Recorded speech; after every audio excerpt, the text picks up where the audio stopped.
গাছেদের মাইক্রোনিউট্রিয়েন্ট এর একটি পুষ্টি হল লোহা, যা গাছের বহু উৎসেচককে কার্যকর করার ক্ষেত্রে লোহা জরুরি।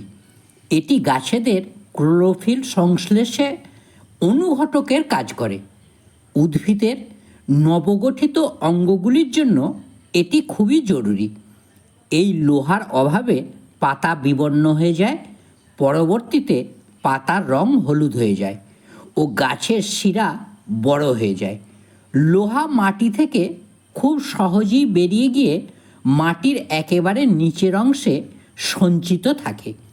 মাটিতে ক্ষারের মাত্রা খুব বেশি হলে লোহা মাটিতে থাকলেও উদ্ভিদ তা গ্রহণ করতে পারে না।